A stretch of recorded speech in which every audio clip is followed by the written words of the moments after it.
नमस्कार। आज हम ये एक्सरसाइज करेंगे 3.7 ऑप्शनल एक्सरसाइज है। इसकी प्रॉब्लम लेंगे हम लीनियर इक्वेशन इनटू वेरिएबल में। तो फर्स्ट क्वेश्चन देखते हैं। The age of two friends Annie and Biju differ by 3 year. Differ by 3 year means कि उनकी एज में 3 साल का डिफरेंस है। यहाँ ये मेंशन नहीं किया कौन बड़ा है कौन छोटा है, बट हमें ये पता है कि दोनों की एज का डिफरेंस 3 साल है। Annie's father Dharam is twice as old as Annie. Annie से उसके फादर की जो एज है वो 2 टाइम है, उससे दुगनी है। And Biju Biju is twice as old as his sister Kathy. और बीजू की जो एज है वो उसकी सिस्टर से दुगनी है। The age of Cathy and Dharam differ by 30 year. और धर्म और कैथी की एज में जो डिफरेंस है वो 30 साल है। Find the age of Annie and Biju. ये थोड़ा सा कॉम्प्लिकेटेड सा बनाया है इन्होंने, लेकिन फिर भी यदि हम ध्यान से स्टेटमेंट को पढ़ करके करेंगे तो आसान हो जाएगा और फिर हमें दिक्कत नहीं आएगी। जैसे पहले हम यह मान लेते let the age of Annie, let the age of Annie x year. Biju और एनी की पूछी है, लेकिन यहाँ जो की कहते हैं Biju is twice as old as his sister Kathy. तो यहाँ कैथी की मान लेते हैं, बीजू की उससे डबल हो जाएगी। अदरवाइज फिर अगर हम बीजू की मानेंगे तो कैथी की फ्रैक्शन में आएगी। उससे बचने के लिए age of and age of Cathy y year. अब बीजू की एज क्या होगी?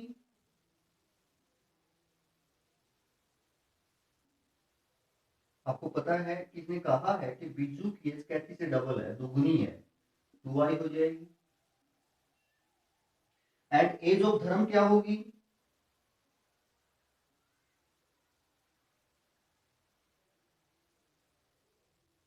किसके फादर हैं ये? एनी के।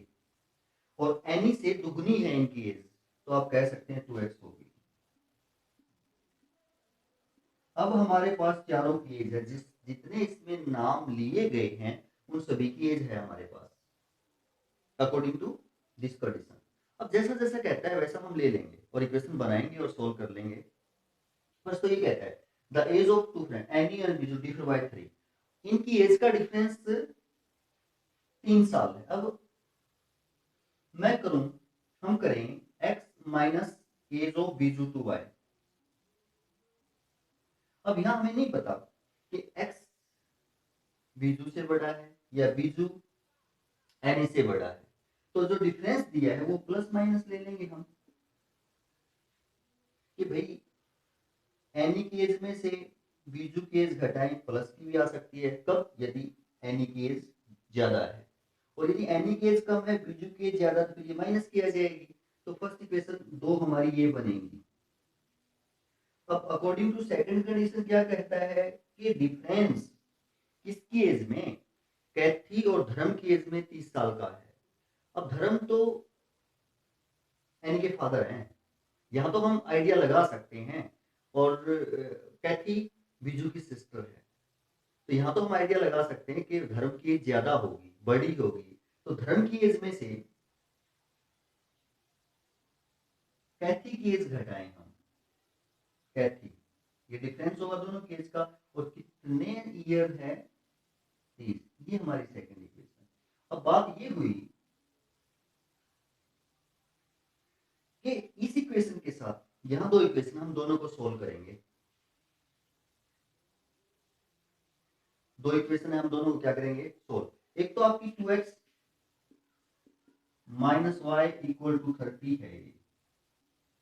अब ये जो फर्स्ट इक्वेशन है यहां हम प्लस का साइन ले लेते हैं, x minus 2y equal to 3। और 2x माइनस वाई इसके साथ एक बड़ी माइनस के साइन के साथ सोल्व कर लेते हैं। 2x minus y equal to 30। और ये जो दूसरी इक्वेशन है यहाँ ये ले लेते हैं, x minus 2y equal to minus. कौन सी भी वैलिड हो सकती है या दोनों वैलिड हो सकती हैं? ये वाली। देखते हैं क्या रहेगा। अब यहाँ इन दोनों को सोल्व करेंगे, यहाँ हम इन दोनों को सोल्व करेंगे। अगर मैं कहूँ कि हम y को कैंसिल करना चाहते हैं तो इस इक्वेशन को हम किससे मल्टीप्लाई करें? 2 से, क्योंकि 2 है। तो ये हो जाएगा 4x माइनस 2y और 60, क्योंकि हमने किससे मल्टीप्लाई किया? 2 से। ये same x minus 2y equal to 3। On subtract same sign है तो ऑन सब्ट्रैक्टिंग कैंसिल होंगे आपके, 2y से 2y कट जाएगा, 3x बचेंगे जी। और यहाँ क्या बचेगा? 60 में से 3 घट जाएगा, 57, और x इक्वल टू क्या आ जाएगा? 57/3, 19 आ जाएगा। यानी एनी की एज जो है वो 19 ईयर है। अब x की वैल्यू इन दोनों में से ही कौन सी भी एक में रखेंगे, तो हम जैसे मान लिया इसी में रखते हैं, तो क्या होगा? ये 2 मल्टीप्लाई में 19, 38 minus y equal to 30, minus y equal to -8 बचेगा, 38 इधर जाके सब्ट्रैक्ट हो, और y की वैल्यू क्या आ जाएगी? 8 आ जाएगी। बट y की जो वैल्यू है वो बीजू की एज नहीं है। y तो किसकी एज है? कैथी की एज है। आपने बीजू की एज फाइंड आउट करनी है। तो बीजू की एज क्या है आपकी? 2y है। तो यानी 2y एज ऑफ बीजू होगी 16 ईयर। यानी या तो ऐसा हो सकता है कि आपकी एनी की एज 19 साल हो और बीजू की एज 16 साल। ये कंडीशन सेटिस्फाई करेगा। इन दोनों को सोल्व करेंगे हम। इसको 2 से ही मल्टीप्लाई कर लेते हैं, तो 4x, ये जो आपकी इक्वेशन है ये बनेगी माइनस 2y इक्वल टू 60। ये क्या रहेगा? x minus 2y equal to -3। ये वाली तो सेम ही रहेगी ना। तो हमने मल्टीप्लाई इस इक्वेशन को किया है कोफिशिएंट इक्वल करने के लिए। ऑन सब्ट्रैक्टिंग ये कैंसिल हो जाएगा, 3x बचेगा इक्वल टू 63। अब की बार ऐड हो जाएगा 3, और x इक्वल टू क्या हो जाएगा? 21। x इक्वल टू क्या हो जाएगा? 21। x की वैल्यू कौन सी इक्वेशन में रखें? जैसे इसमें रख लेते हैं, तो 21 minus 2y equal to -3, minus 2y, 21 को उधर लेके जाएंगे, माइनस के पहले -24 हो जाएगा, माइनस से माइनस काट दोगे आप, और y इक्वल टू 12 हो जाएगा। y 12 है, लेकिन हमें 2y चाहिए बीजू की एज, तो बीजू की एज 2y होगी, 2y आपका 24 ईयर हो जाएगा। ये भी दोनों आपकी सेटिस्फाई करेंगे। तो आप कह सकते हैं या तो ये कंडीशन एनी 19 और बीजू 16, या एनी 21 और बीजू 24, देन ये सब सेटिस्फाई करेगा। तो इस प्रकार फर्स्ट क्वेश्चन हमारा होता है। नेक्स्ट देखेंगे, ये समझ में आया होगा आपको। जहां से भी ना आए पॉज करके दोबारा देखें, रिपीट देखें तो समझ में आएंगे। ऐसी बात नहीं है, और मन लगा करके करें, बिल्कुल आएंगे। नेक्स्ट देखते हैं, हमारा सेकंड क्वेश्चन है ये। क्या कहता है कि 1 से गिव मी 100 फ्रेंड्स, कि आप अपने जो रुपए हैं उनमें से मुझे 100 रुपए दे दो। आई सेल बिकम ट्वाइस, मेरे पास आपसे डबल रुपए हो जाएंगे। बट फिर पहले वाला कहता है, यानी सेकंड कहता है पहले वाले से, इफ यू गिव मी 10, कि आप यदि मुझे केवल 10 रुपए दे देंगे आप वालों में से, तो I sell 6 time as rich as you, तो मेरे पास आपसे 6 गुना ज्यादा रुपए हो जाएंगे। तो इसने फिर आगे कहा है कि आप ये बताओ कि फर्स्ट के पास कितने रुपए हैं और सेकंड के पास कितने रुपए हैं। तो मान लेते हैं, let first person have x rupees, हम मान लेते हैं कि उसके पास कितने रुपए हैं? x रुपीज हैं। और सेकंड के पास y रुपीज है।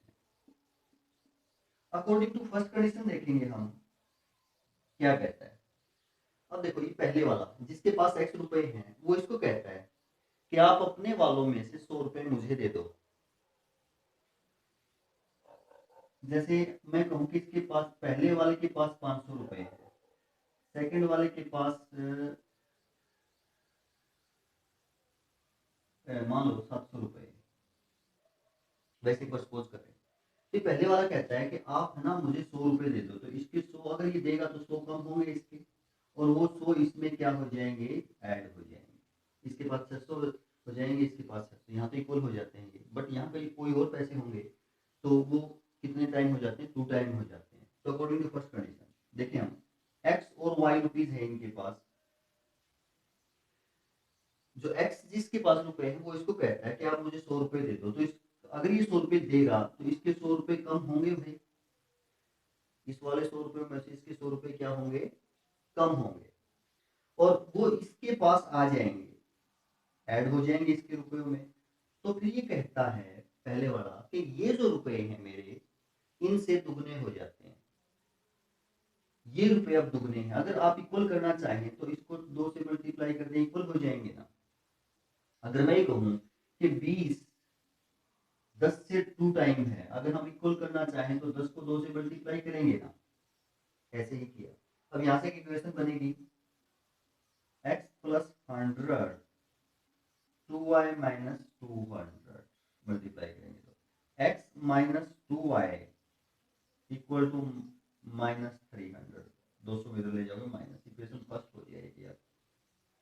बट सेकंड कंडीशन में फिर जो सेकंड है वो कहता है, सेकंड जिसके पास हमने y रुपए माने, ये कहता है if you give me 10 rupees. देखें पहले वाले के पास x रुपए हैं, दूसरे वाले के पास y रुपए हैं, ये वाला कहता है जिसके पास y रुपए हैं इसको कि आप मुझे 10 रुपए दे दो, तो ये अपने 10 रुपए निकालेगा, इसके पास आएंगे, ये अपने निकालेगा, इसके पास आएंगे। तो अब ये कहता है कि मेरे जो रुपए हैं आपसे 6 गुना ज्यादा है, ये अब 6 गुना ज्यादा हो गए, तो आप इसको 6 से मल्टीप्लाई कर दो तो इक्वल हो जाएंगे इक्वेशन बनाने के लिए।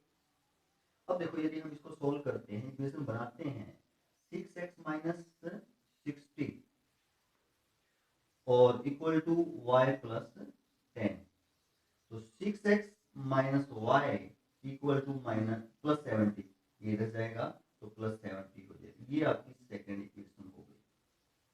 अब हम दोनों इक्वेशंस को क्या करेंगे, सॉल्व करेंगे और देखते हैं कि किसके पास कितने रुपए हैं, कौन कितना धनी है। ये आपकी first equation x minus 2y equal to minus 300, और यदि हम y के कोफिशिएंट सेम करना चाहें तो इसको 2 से मल्टीप्लाई करेंगे, तो ये 2 से मल्टीप्लाई करोगे तो ये हो जाएगा 12x माइनस 2y, और यहाँ 140 हो जाएगा प्लस का। अब y की कोफिशिएंट तो सेम है बट साइन अपोजिट है, तो आप सब्ट्रैक्ट करने पर आपकी ये कैंसिल होंगे, तो ऑन सब्ट्रैक्टिंग ये कट जाएगा आपका, माइनस के 11x बचेंगे, इधर माइनस के 12x हैं और प्लस का x तो माइनस 11x, माइनस माइनस ये दोनों आपके ऐड हो जाएंगे, 0 4 4, माइनस से माइनस कटेगा और x इक्वल टू हो जाएगा अपॉन 11। अगर हम 11 से काटेंगे तो 40 आ जाएगा, तो x की वैल्यू 40 है। x की वैल्यू हम कौन सी भी इक्वेशन में रखेंगे तो आपका y आ जाएगा। देखिए यहाँ आप 40 रखेंगे, minus 2y equal to minus 300, minus 2y equal to 40 को उधर लेके जाएंगे, माइनस हो जाएगा, और माइनस के 300 तो माइनस 340, माइनस से माइनस कैंसिल आउट हो जाएगा, और 2 पे काटेंगे तो 170, यानी जो सेकंड व्यक्ति है उसके पास 170 रुपीज है, और जो फर्स्ट व्यक्ति है उसके पास कितना आया हुआ है, 40 रुपीज है। अभी देखते हैं क्या ये कंडीशन कहते हैं तो उसमें सेटिस्फाई करते हैं या नहीं करते। अब देखो इसके पास 40 रुपीज है और इसके पास 170 रुपीज है, ये फर्स्ट के पास है, ये सेकंड के पास है। अब ये फर्स्ट वाला व्यक्ति कहता है कि आप मुझे 100 रुपए दे दो, ये 100 रुपए इसको दे देगा, इसके 100 रुपए कम हो जाएंगे, इसके पास 100 रुपए आ जाएंगे, इसके पास 140 हो जाएंगे, इसके पास 70 हो जाएंगे। तो ये कहता है कि मेरे पास डबल हो गए इस तरह से, तो सही कहता है 70 का 140 डबल ही है ना, तो इसके पास डबल हो जाते हैं। सेकंड कंडीशन में देखिए यदि हम यहीं से, अब ये वाला कहता है जिसके पास 170 रुपीज है, ये इसको कहता है कि भाई तू मेरे को 10 रुपए दे दे, तो इसके 10 कम हो जाएंगे, इसके पास 10 आ जाएंगे, तो इसके पास 30 हो जाएंगे, इसके पास 180 हो जाएंगे। तो कहता है कि मेरे पास 6 टाइम हो जाएंगे तेरे रुपयों का, तो इसको 6 से मल्टीप्लाई करो तो इतने ही हो जाएंगे ना, तो इसके 180 रुपीज उस टाइम, इससे कितने टाइम है, 6 टाइम है। तो आप कह सकते हैं कि हमारा जो आंसर है वो क्या है, सही है। तो हमने ये चेक यहाँ हम कर पाए, तो इस प्रकार आप चेकआउट। फोर्थ क्वेश्चन देखते हैं हम, क्या कहता है कि the student of a class are made to stand in row में खड़े होते हैं, कुछ रो बनाते हैं। If 3 student are extra in a row, यदि हम प्रत्येक रो में 3 स्टूडेंट बढ़ा दें, एक्स्ट्रा खड़े कर दें, there would be 1 row less, तो रो की संख्या कम हो जाएगी। If 3 student are less than in a row, और यदि प्रत्येक रो में से 3 स्टूडेंट कम कर दें, यानी जैसे मान लिया 10-10 स्टूडेंट है एक रो में, 7-7 की रो बना दें, तो जो बच्चे बाहर निकलेंगे उनकी एक्स्ट्रा रो बनानी पड़ेगी ना। तो ये कहता है कि ऐसा करने से there will be 2 row extra बनती है। तो नंबर ऑफ स्टूडेंट आपने फाइंड आउट करना, बताना कितना होगा। तो हम मान लेते हैं, सपोज कर लेते हैं, लेट नंबर ऑफ रो ही मान लेते हैं एक बार, x है, and number of student in one row y, रो की संख्या x मान ली हमने, और एक रो में जो बच्चों की संख्या है वो y मान ली, तो टोटल नंबर ऑफ स्टूडेंट कितने होंगे,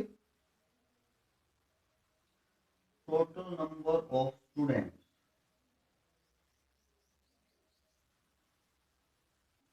अब ये देखो जैसे मैं कहूं कि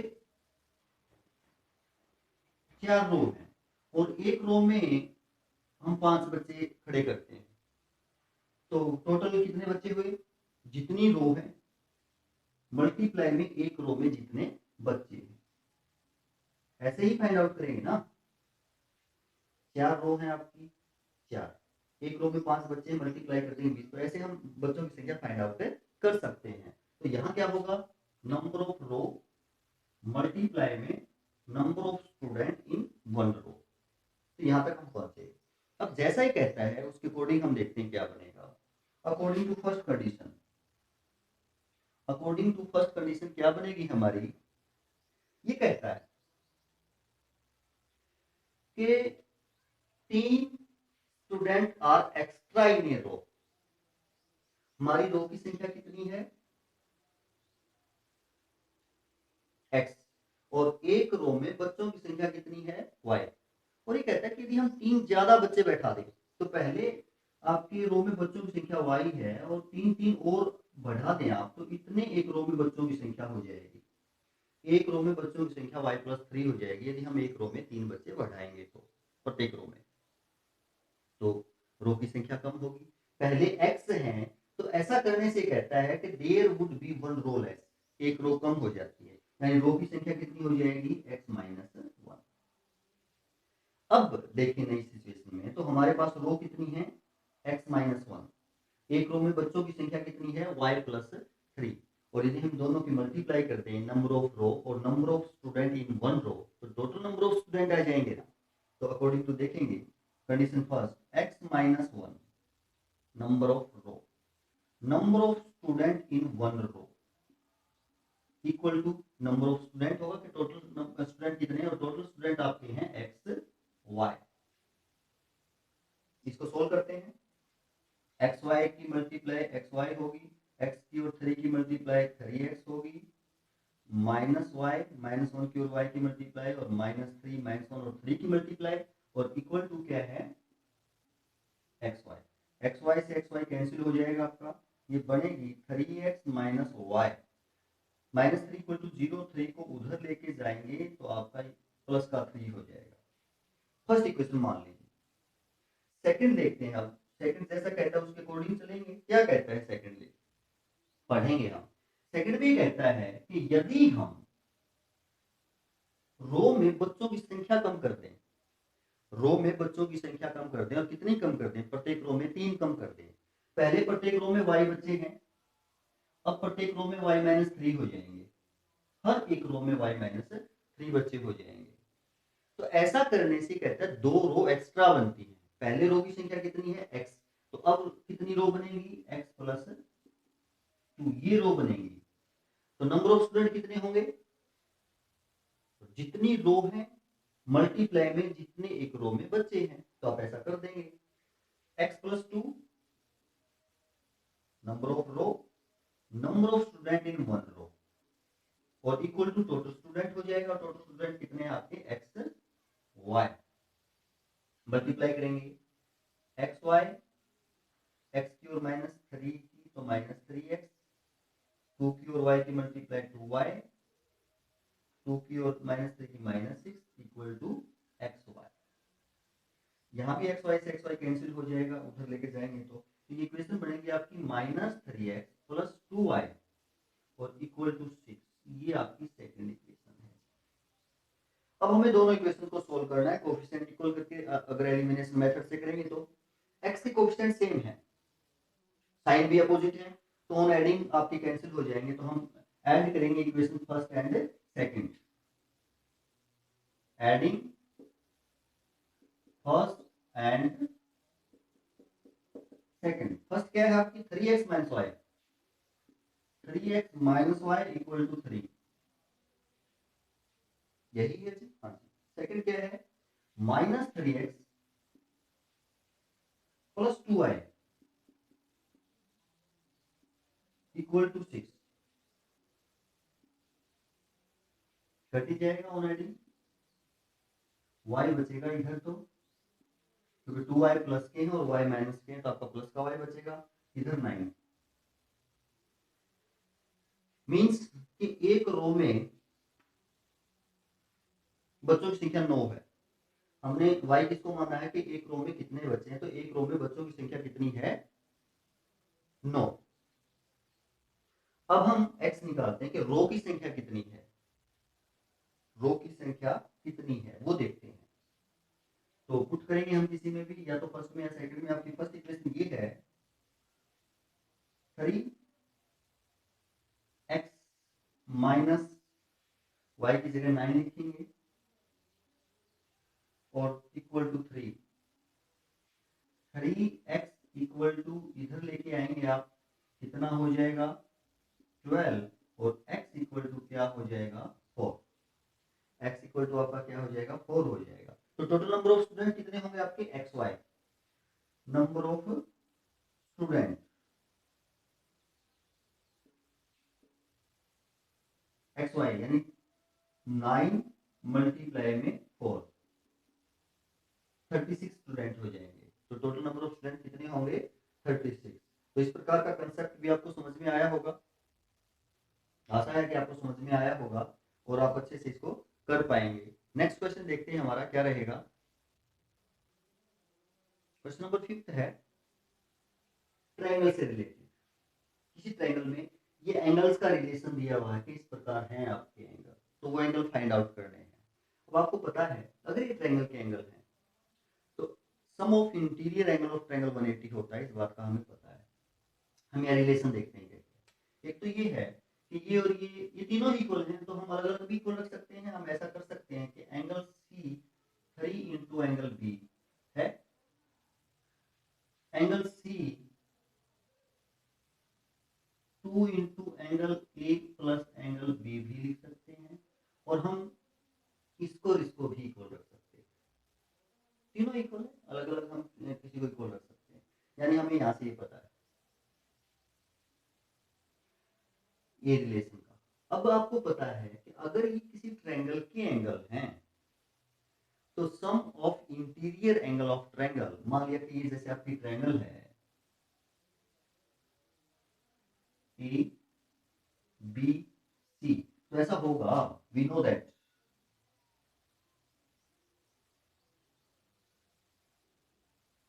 angle A plus angle B plus angle C 180 होता है, ये पता है हमें। अब देखिएगा ये रिलेशन यूज करेंगे हम। अब यहाँ हमें पता है कि गिवन है हमारे पास कि 2 into angle A plus B, यानी इसको आप ऐसा लिख सकते हैं सी, अगर 2 से मल्टीप्लाई करें तो 2 angle A plus 2 angle B की जो वैल्यू है वो सी है। अगर मैं इस इक्वेशन ही बन गई तो इक्वल है, तो आप दोनों ये साइड इक्वेशन है, तो अगर मैं इस सारी इक्वेशन को 2 से मल्टीप्लाई कर दूं कोई चेंज नहीं होगा, तो आप 2 से मल्टीप्लाई कर दो, 2 angle A 2 angle B 2 angle C equal to 360, multiply कर सकते हैं। इसकी वैल्यू है आपके पास यहां से 2 angle A plus 2 angle B इसके इक्वल है, सी के इक्वल है, तो यहां इसकी जगह आप सी लिख सकते हैं, एंगल सी, क्योंकि ये वैल्यू है, plus 2 angle C equal to 360। ये एंगल 2 है सी और ये एक सी है, तो 3 सी हो जाएंगे इक्वल टू 360, और एंगल सी आपका कितने डिग्री आ जाएगा, 360 बाय 3 120 डिग्री आ जाएगा। अब ये भी रिलेशन है आपके पास, सी की वैल्यू आप यहां रखें, ये क्या रिलेशन है आपका, नाउ 3 एंगल बी किसके इक्वल है, एंगल सी के, इसकी जगह 120 रख सकते हो, यहां रख सकते हैं क्योंकि सी की वैल्यू है। एंगल बी क्या आ जाएगा आपका 120 बाय 3 40 डिग्री, तो आप कह सकते हैं कि आपका एंगल बी कितने डिग्री होगा 45। आपको ए का पता चल गया, नहीं सॉरी, आपको बी का पता चल गया है, आपको सी का पता चल गया है, तो थर्ड तो आप फाइंड आउट कर ही लेंगे कि भाई हमें पता है सम 180 है, दो एंगल का सम कितना है 120 प्लस 40 160, तो थर्ड जो एंगल है यानी ए एंगल है वो 20 डिग्री ही होगा। तो एक आसान सा क्वेश्चन था, आशा है समझ में आया होगा। नेक्स्ट क्वेश्चन देखते हैं हम, कौन सा था, ये 5th क्वेश्चन था। नेक्स्ट देखते हैं कौन सा है। नेक्स्ट क्वेश्चन देखते हैं हम, क्वेश्चन नंबर 8, एक साइक्लिक क्वाड्रिलेटरल है। साइक्लिक क्वाड्रिलेटरल हमें पता है एक ऐसी क्वाड्रिलेटरल जिसके चारों वर्टेक्स एक सर्कल के ऊपर हो, जिसके चारों वर्टेक्स एक सर्कल के ऊपर हो, और उसकी प्रॉपर्टी का भी हमें पता है, साइक्लिक क्वाड्रिलेटरल यदि कोई है तो उसके अपोजिट एंगल का सम 180 होता है। अपोजिट एंगल मींस कि एंगल ए और एंगल सी अपोजिट एंगल है, तो आप कह सकते हैं अगर ये साइक्लिक है तो A plus angle C 180 degree होगा। ऑल्सो एंगल डी और एंगल बी अपोजिट एंगल ही है, इनका सम भी 180 होगा। Angle B plus angle B भी 180 होगा। ये साइक्लिक क्वाड्रिलेटरल की प्रॉपर्टी है, ये यूज करेंगे हम। इसने दिया है कि साइक्लिक क्वाड्रिलेटरल है A B C D, angle A 4y plus 70 है, बी 3y माइनस 5 है, ये वाला angle, angle C minus 4x है, और angle D minus 7x plus 5 है। तो हमें चारों एंगल बताने हैं कितने कितने डिग्री के होंगे, देखते हैं। तो भाई क्या आप जानते हैं कि क्वाड्रिलेटरल है, क्वाड्रिलेटरल तो ऐसा होगा एंगल ए प्लस सी 180 होगा। एंगल ए की वैल्यू क्या है, इसमें रखेंगे हम, angle A 4y plus 20, angle A 4y plus 20 plus C करेंगे तो माइनस 4x इक्वल टू 180 लिख सकते हैं, लिख सकते हैं। पहले इसको सोल्व कर लेते हैं, माइनस 4x, ये माइनस 4x प्लस 4y, 20 को उधर लेके जाएंगे तो 160 होगा।